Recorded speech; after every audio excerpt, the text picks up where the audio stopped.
À la une de l'actualité de ce lundi, institution au Burkina d'une contribution spéciale sur la consommation de certains produits et services, produits cosmétiques, véhicules et motos, abonnements aux médias, bref, le projet de loi a été adopté à l'unanimité des 67 votants de l'Assemblée législative de transition. On fait le point en début de journal. Et puis, les échos du procès Marcel Tankwano et autres, ce week-end, c'était la phase des réquisitions et plaidoiries. Le procureur a requis une condamnation de 5 ans ferme et une amende de 5 et 10 millions de francs CFA. Le point à suivre dans un instant. Et enfin, nous serons à Pau pour le lancement de la campagne 2023 de la chimioprévention du paludisme saisonnier. Cette campagne nationale, lancée par le ministre en charge de la Santé, vise à éviter près de 75% des cas de paludisme chez l'enfant de moins de 5 ans. Images et commentaires dans un instant. Voilà pour le sommaire. Bonjour et merci de suivre le 13h de Twi TV.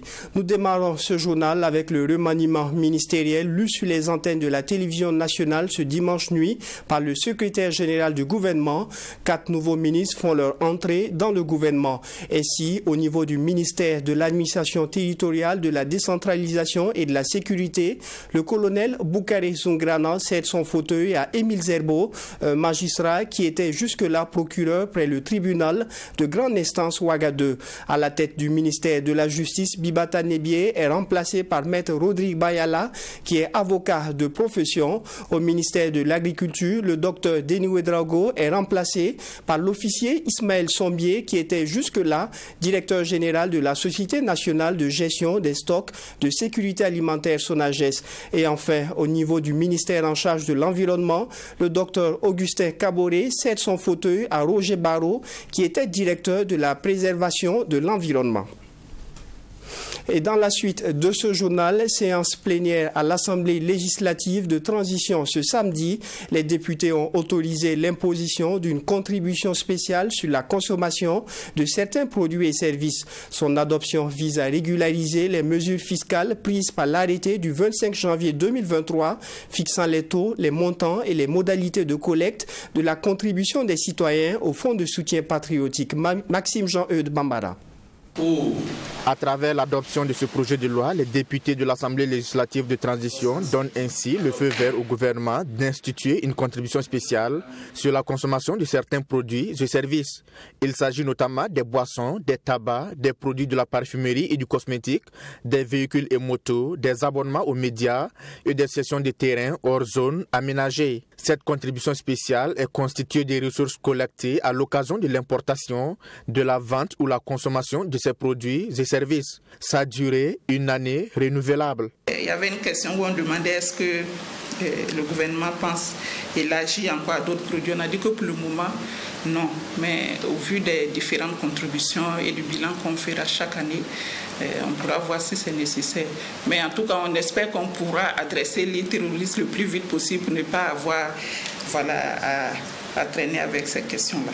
Selon la ministre déléguée chargée du budget, les taux d'imposition de la contribution varient entre 1 et 20% du coût et les tarifs applicables entre 50 francs et 20 000 francs CFA en supplément du coût. Une contribution qui est à la charge du consommateur final, de l'importateur ou de l'acquéreur selon les cas. L'objectif est de mobiliser davantage de ressources pour alimenter le fonds de soutien patriotique destiné à la prise en charge des volontaires pour la défense de la patrie. Voilà, pour l'aspect contribution volontaire, il n'y a pas de problème, chacun contribue comme il veut. Mais pour le volet prélèvement, il fallait forcément qu'on vienne au niveau de l'Assemblée législative de transition, qu'on puisse entériner cette loi-là qui va nous permettre au niveau du gouvernement maintenant de pouvoir prélever, en tout cas dans le respect de la réglementation législative, les ressources pour pouvoir donc alimenter le fonds de soutien patriotique. La ministre déléguée Fatoumata Bako a par ailleurs présenté aux députés le document de programmation budgétaire et économique pluriannuel 2024-2026. Les recettes prévisionnelles sont estimées à plus de 2 900 milliards de francs CFA en 2024 et les dépenses estimées à plus de 3 600 milliards de francs CFA. Le budget 2024 est basé sur les axes prioritaires du plan d'action pour la stabilisation et le développement et les défis liés au contexte économique et social actuel. Nous restons à l'Assemblée législative de transition pour parler du carnet d'audience du chef du Parlement. Le docteur Ousmane Bougma a respectivement reçu le Parlement des enfants et une délégation de la Croix-Rouge internationale. Avec le Parlement des enfants, les échanges ont porté sur la promotion des droits des enfants et la présidente du Parlement des enfants a soumis des doléances pour la redynamisation de son organisation. Avec la Croix-Rouge, les échanges ont essentiellement porté sur le droit international humanitaire. Assomta Somé et Maxime Jean-Eudes Bambara. C'est une audience entre deux parlements, l'Assemblée législative de transition et le Parlement des enfants. Au menu des échanges, la promotion des droits des enfants. La délégation du Parlement des enfants conduite par la présidente Chérifa Bassolé est venue demander l'accompagnement de l'ALT pour la redynamisation de l'organisation. Plusieurs doléances ont donc été soumises au président de l'ALT Ousmane Bougma à cet effet. Le Parlement des enfants, en effet, a eu apporté quelques messages à son endroit. Et nous sommes alors venus aujourd'hui pour lui porter ces messages et essayer de lui demander de nous aider à avoir une réponse à ces messages-là. Nous avons demandé de l'aide pour le financement de nos activités du Parlement des enfants. Aussi, de l'aide pour le renouvellement du Parlement des enfants. Les enfants souhaitent voir également le rond-point du Tampi porter le nom Parlement des enfants. Il a également été question de la prise en compte du droit des personnes handicapées à l'information. Le Parlement des enfants demande donc la reprise des discours du chef de l'État et du Premier ministre en langage des signes. À la suite des enfants, Ousmane Bougma a échangé avec une délégation de la Croix-Rouge internationale sur la question du droit international humanitaire. Le président nous a confirmé qu'il y avait effectivement un espace constructif pour cet accompagnement. Donc ce sera suivi sans doute par des interactions plus spécialisées sur les questions de droits de l'homme, de droits humanitaires, mais aussi de révision et réformes législatives. Au sein desquels l'avis indépendant, impartial et neutre du CICR pourrait s'avérer utile, d'une perspective humanitaire utile. Le chef de la délégation a également échangé avec le président de l'ALT sur la situation humanitaire au Burkina Faso qui découle de la crise sécuritaire. Laurent Soji a saisi l'occasion pour faire le point des actions de la Croix-Rouge burkinabé au profit des populations. Le procès appel à incendier le palais du Mogonaba s'est poursuivi ce week-end. À l'issue de l'interrogatoire, le procureur a fait des réquisitions. Il a requis une condamnation de 5 ans de prison ferme et une amende de 5 et 10 millions de francs CFA, ainsi que la confiscation des téléphones au profit du trésor public. Le parquet requiert également le retrait du droit civique d'association des accusés en dehors du journaliste Loukman Sawadgo et l'animateur Alain Alain. Plus de détails avec Abdourahim Yeyen.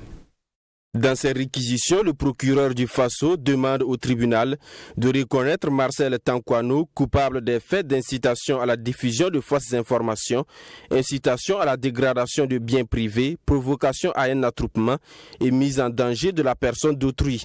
De ce fait, le condamné a une peine d'emprisonnement de 5 ans et d'une amende de 10 millions de francs CFA, le tout ferme. Ce dernier ayant fait l'objet de condamnation avec sursis en fin 2021.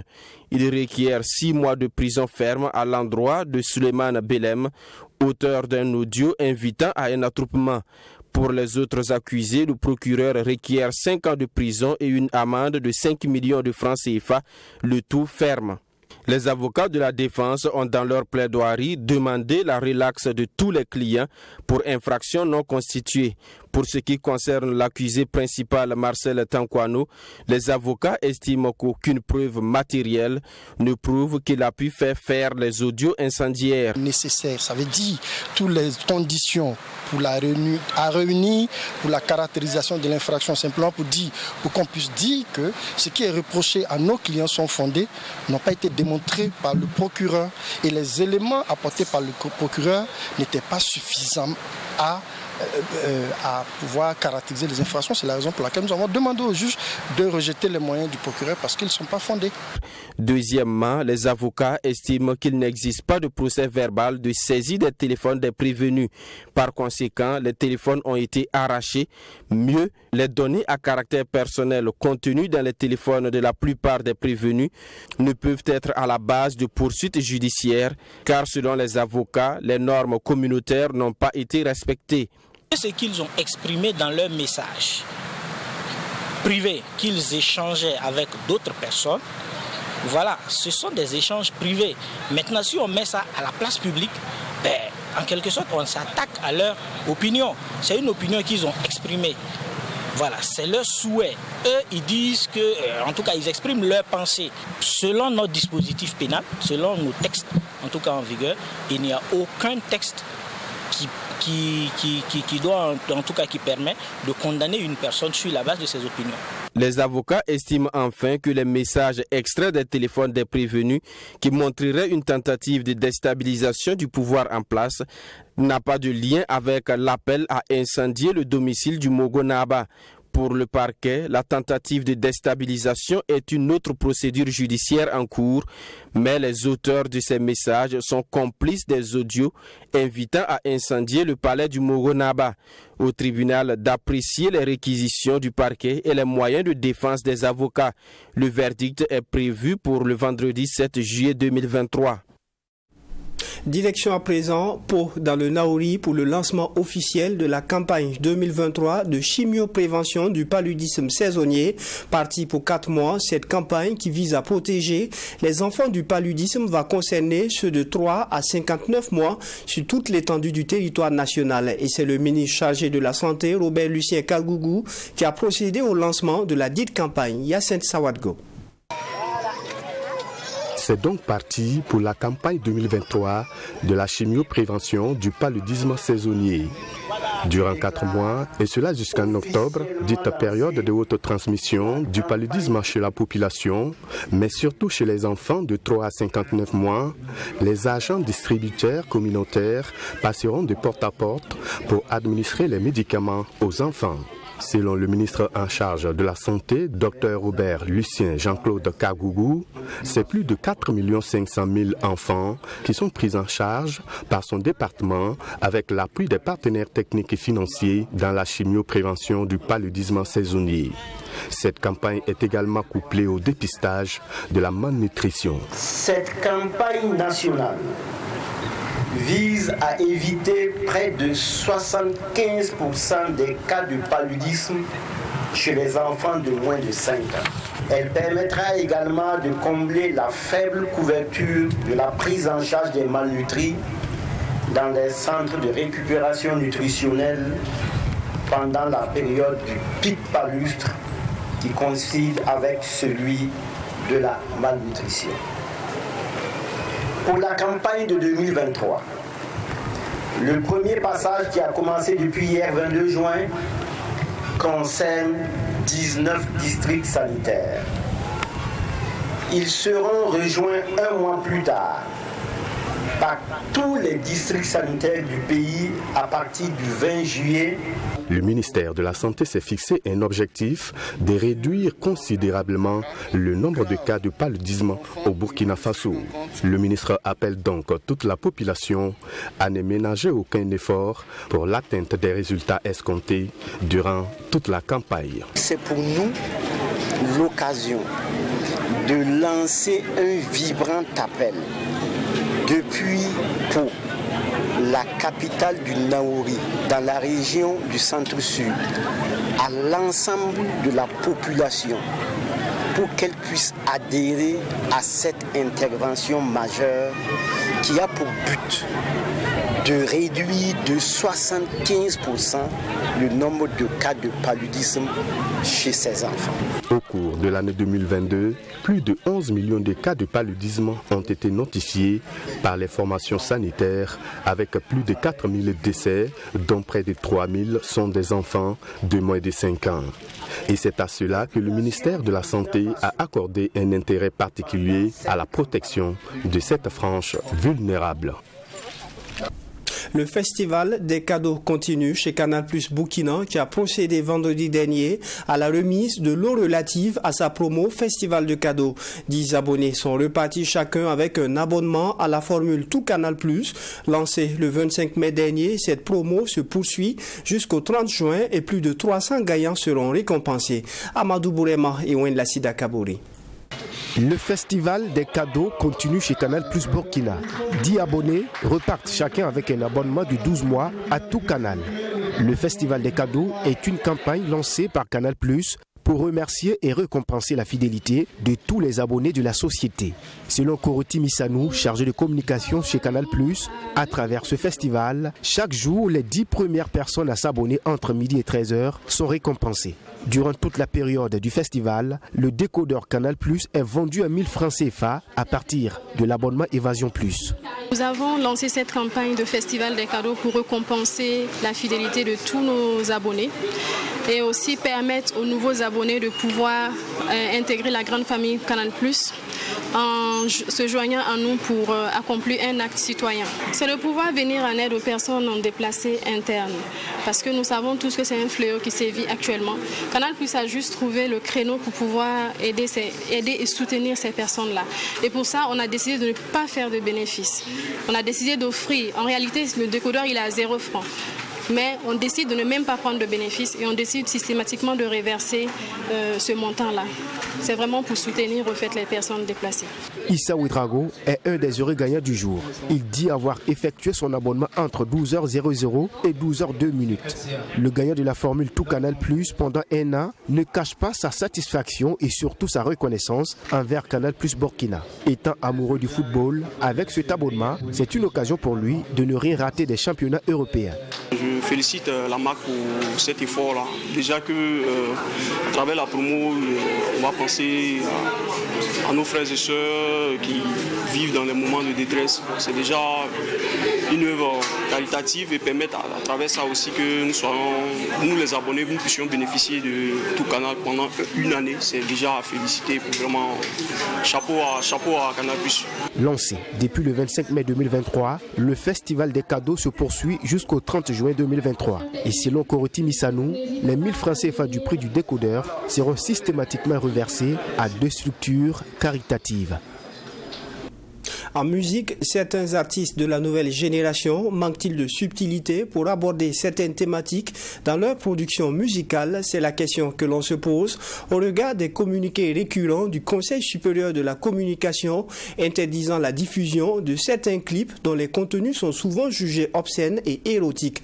4 artistes ont subi la rigueur du CSC ces dernières années, notamment Toxa avec son titre Sotrako, Sabil Kogluego avec Sele, Kayawoto avec Selamé et Blême avec sa fille. Comment ces artistes ont-ils accueilli la décision du CSC? Cette décision a-t-elle un impact sur la créativité de ces artistes? Eh bien, élément de réponse dans ce reportage de Maxime Jean-Eudes Bambara et Assomta Somé. Censure ou régulation, peu importe l'appellation, le constat est établi. Les artistes de la nouvelle génération semblent avoir maillé à partir avec le Conseil supérieur de la communication, l'organe de régulation des contenus audiovisuels au Burkina Faso. Toxa, Kayawoto, Sabil Kogluego et Blême ne diront pas le contraire. Ils ont tous subi la rigueur du CSC. Contrairement au titre Sotrako de Toxa dont les paroles sont jugées dénigrantes et dévalorisantes à l'égard d'une société de la place, Selamé de Kayawoto, Sele de Sabil Kogluego et Safi de Blême se sont vus reprocher des paroles obscènes et des contenus de clips jugés érotiques. Si vous regardez un peu ces clips-là, ce sont des clips qui posent des problèmes au niveau même des images. Voilà, les images qui sont diffusées, ce sont des images vraiment d'une certaine obscénité. Et aussi, au-delà des images, le message aussi qui est diffusé aussi, voilà, c'est un message à toi qui est contraire à l'éducation que nous voudrons bien donner à nos enfants. Selon le directeur de l'instruction des plaintes et des études au Conseil supérieur de la communication, l'on ne parle plus de censure, mais plutôt de régulation. Mais loin des concepts du régulateur, la décision du CSC tombe pour les artistes concernés comme un véritable coup de massue sur la tête. C'est dommage. Je me suis senti vraiment mal parce que, au fait, ils ont interrompu un message que j'ai voulu faire passer juste simplement parce qu'ils n'ont pas compris et ils n'ont pas cherché aussi à comprendre. C'est ça qui me fait plus mal. Je n'ai rien compris, puisque le CSC ne nous a pas convoqué, je n'ai rien reçu comme note. Du coup, je vois la censure qui tombe, en tout cas avec tristesse. Pour Sabil Kogolwego et Blem qui se sont prêtés à notre micro, la pilule est d'autant plus difficile à avaler qu'il n'y a eu aucune audition ni possibilité de s'expliquer au préalable avec l'organe régulateur, le CSC. En plus, rappelle-t-il, ce sont les œuvres qui les ont révélées au grand public qui font objet de restrictions de diffusion dans les médias traditionnels. Puis ce que les autres la font là, c'est pas nous, on ne comprend pas souvent l'anglais ou autre langue, sinon souvent c'est plus pervers que ça. Voilà, mais quand on comprend le mot automatiquement, on dit non. C'est pas possible. Mais pourquoi les autres et pas nous? Tant qu'on n'ose pas, ça va être compliqué pour notre musique d'aller en avant. Il faut oser, certes, mais pour le journaliste culturel Youssef Ouedraogo, l'artiste ne doit pas oublier que la création artistique participe d'une civilisation et doit tenir compte de son milieu social. L'œuvre artistique va au-delà donc du divertissement. L'œuvre artistique reflète une culture. L'œuvre artistique est pour moi un véhicule donc de transmission de messages. Voilà. Donc du coup, ces artistes-là font fi de tout cela et créent en imitant évidemment ce qui vient de l'extérieur, et je crois que c'est ça qui pose problème. Si les artistes disent satisfaire leur public à travers leurs œuvres, une question demeure. Faut-il tout satisfaire juste au prétexte qu'il y ait des préférences particulières? C'est mieux si c'est quand c'est l'artiste qui propose, plutôt quand c'est vous qui lui dites de faire ce que vous voulez. On va tout le temps rester dans votre registre. On ne pourra pas avancer. Justement, le Burkinabé a deux phases. Le premier phase, c'est la timidité qu'on voit. Or, pourtant, en réalité, le Burkinabé n'est pas ça. Le Burkinabé aime toujours ce qui est pervers. La preuve est que quand j'ai fait ce morceau scellé, même l'audio a eu des milliers de vues. Pour les deux artistes Blem et Sabil Kogolwego, il était question, à travers Safi et Sélé, de dénoncer le comportement matérialiste de certaines filles. Mais selon Abdoulaye Dawo, ces artistes ont manqué de subtilité pour faire passer leur message. Ils se sont justifiés pourquoi j'ai choisi ce message, tête dessus, où j'étais dans l'antiphrase. Bon, mais les gens n'ont pas compris, les gens n'ont pas accepté. Voilà, parce que les gens ont trouvé que c'était des justifications faciles. Voilà, parce que c'est pas ce que vous voulez dire. Qu'est-ce que les gens entendent? C'est ça qui est important. Si Sabil Kogolwego semble tirer leçon de la décision du CSC, Blem ne semble pas avoir encore digéré la démarche des associations féminines communément appelées féministes, et ce, d'autant plus qu'il reste convaincu que c'est l'œuvre controversée qui lui a valu d'être nominé dans la catégorie Koundé de la Révélation à la dernière édition de récompense. Quelques élèves qui disent que ça, je ne sais pas contre elles. Moi-même, je les considère comme mes mamans. Mais ma maman à moi, là, elle m'appelle toujours pour me dire, faut pas faire ça, c'est pas bon. Faut pas faire ça, c'est pas bon. Elle me laisse pas et puis elle se lève pas, elle prend pas mon son et puis elle écrit mon nom Blem, le titre de ma chanson, Safi. Elle met des croix dessus et puis elle met en bas que boycotton. L'artiste parfois aussi se met dans le personnage. Il se met dans le personnage pour pouvoir dénoncer un certain nombre d'éléments. Mais jusqu'à preuve de contraire, moi j'ai suivi un peu l'artiste, suivi beaucoup de scènes et autres, mais il a eu du mal quand même à nous convaincre de sa démarche artistique et que nous restons convaincus que le message n'était pas approprié. S'il est vrai aujourd'hui que le langage obscène et contenu de clips tendancieux tourne en boucle et semble devenir la recette facile du succès de bon nombre d'artistes, il n'en demeure pas moins que chacun reste jugé selon les codes de la société à laquelle il appartient. Il ne reste donc à l'artiste sous nos cieux que la subtilité, le discernement et le tact dans la façon d'aborder certaines thématiques.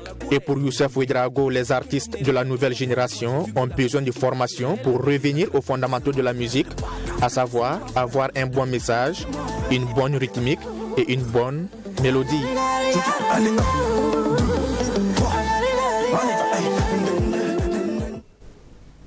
Et en littérature, un nouvel ouvrage fait son apparition intitulé Princesse Yenenga. Il s'agit d'un roman policier de l'écrivain français Arnaud Debré. L'œuvre de 200 pages traite d'une enquête policière menée par deux détectives de nationalité française et burkinabé sur un crime dans un hôtel de la place. Le crime en question va les emmener à faire des révélations surprenantes. Et l'objectif recherché à travers l'œuvre, selon l'auteur, est de faire plaisir à ses lecteurs. Sanata Seri. Princesse Yenenga est un roman imaginé et écrit par l'écrivain français Arnaud Debré. Un roman avec des personnages fictifs et réels dont l'action se passe à Paris et à Ouagadougou dans un hôtel. Selon l'histoire, il s'agit d'un ministre français venu à Ouagadougou dans la capitale burkinabé pour une conférence internationale. Ce dernier trouva la mort et c'est sa femme qui est suspectée. De graves conséquences diplomatiques que 2 détectives français et burkinabés tenteront d'éviter lors d'une enquête. Il y a un crime dans une chambre de l'hôtel, il y a quelqu'un qui est soupçonné et il y a un détective qui vient et il y aura 2 détectives, un détective burkinabé et un détective français qui vont travailler ensemble et qui vont mener l'enquête. Et finalement, on verra que la personne qui est soupçonnée n'est pas forcément la responsable. Et au cours de cette enquête, ça va leur permettre de révéler et de découvrir d'autres choses, des surprises qui ne sont pas prévues, qui sont inattendues et qui arrivent à la fin à une conclusion du livre avec suspense et surprenante.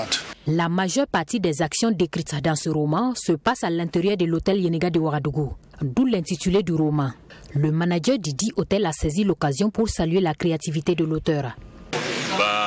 C'est un très très bon livre, un vrai roman. Comme j'ai dit à M. Arnaud tout à l'heure, c'est digne de sortir ça au cinéma parce que c'est vraiment un roman policier qui c'est vraiment intriguant.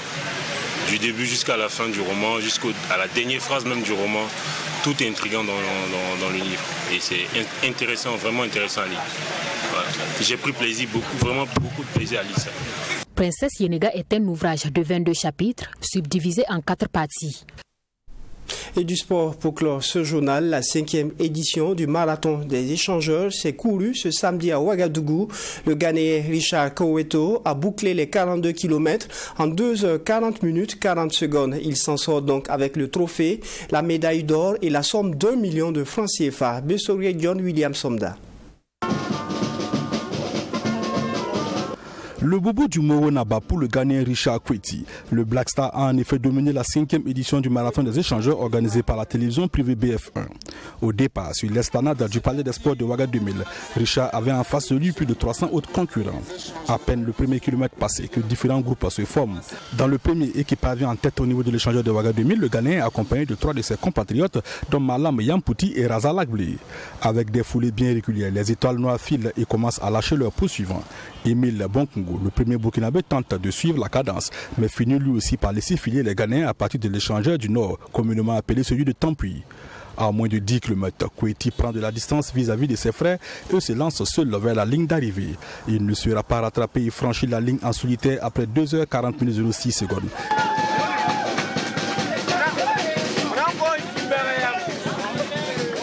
Une victoire qui n'aurait pas été possible sans l'aide de Dieu, d'autant plus qu'il en profite pour améliorer son record personnel. This is my first time coming to run marathon exchanger, and when I'm coming, I let God to decide. Je suis à la première participation au marathon des échangeurs. En venant, j'ai confié mon sort à Dieu, si bien que je ne suis pas surpris de ma victoire. But it doesn't mean that you should give up on training. You need to still continue. Dans les courses de longue distance, vous devez maintenir le cap et ne jamais abandonner. With 2 hours 24. So that is my dream that I should. J'ai battu récemment le record du Bénin et sur cette compétition, j'avais pour ambition d'améliorer mon propre record. Un marathon est une épreuve semée d'embûches et il faut se battre pour bien le terminer. Après 5 éditions, le marathon a toujours été dominé par des non-burkinabés. Pour l'édition 2023, le premier burkinabé Émile Bonkongo arrive en 5e position, non sans un brin de déception. C'était pas facile, mais on s'est donné à fond. Même si ce qu'on voulait faire, on n'a pas pu réaliser cette performance. Mais bon, dans l'ensemble, ça va.